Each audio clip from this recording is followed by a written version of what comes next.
All right, Matthew chapter 13, verse 24 through 30.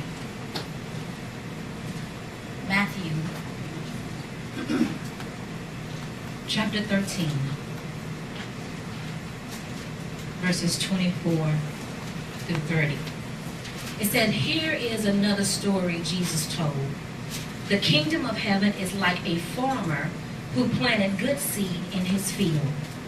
But that night, as the workers slept, his enemy came and planted weeds, and some Bibles say tares, among the wheat, then slipped away.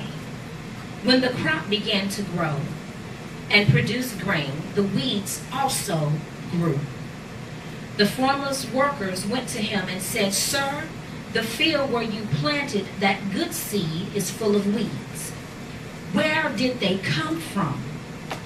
'An enemy has done this,' the farmer exclaimed. 'Should we pull out the weeds?' they asked. 'No,' he replied, 'you'll uproot the wheat if you do.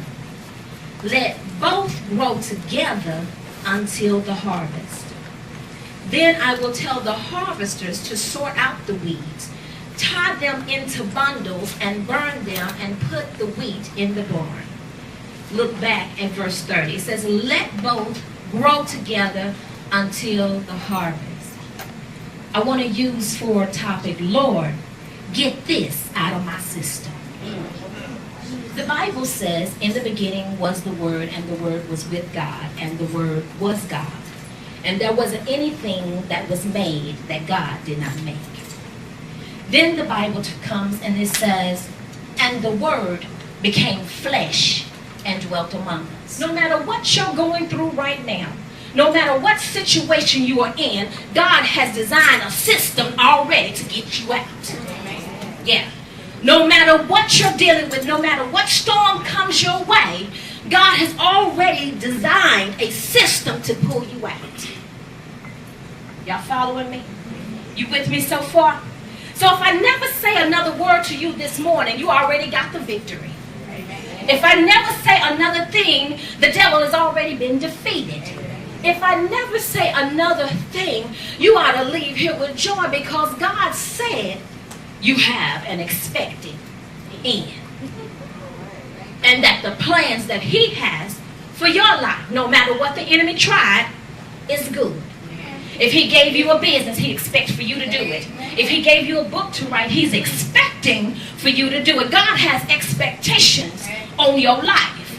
And God says his word does not return to him void, but it will accomplish that which where he sent it. Do y'all understand what I'm saying?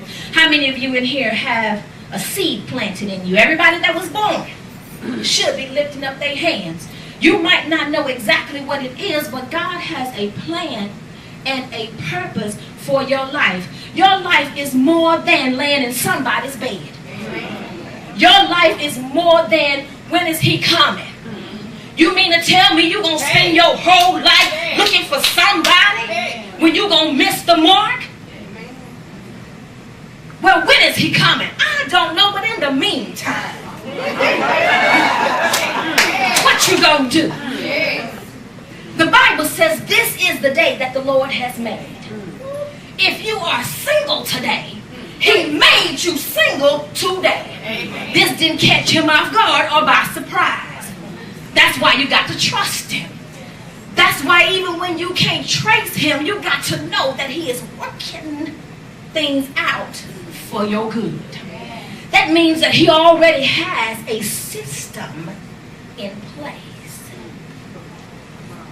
So what you have to do is line yourself up with him to get into the system. Not my will, but your will be done.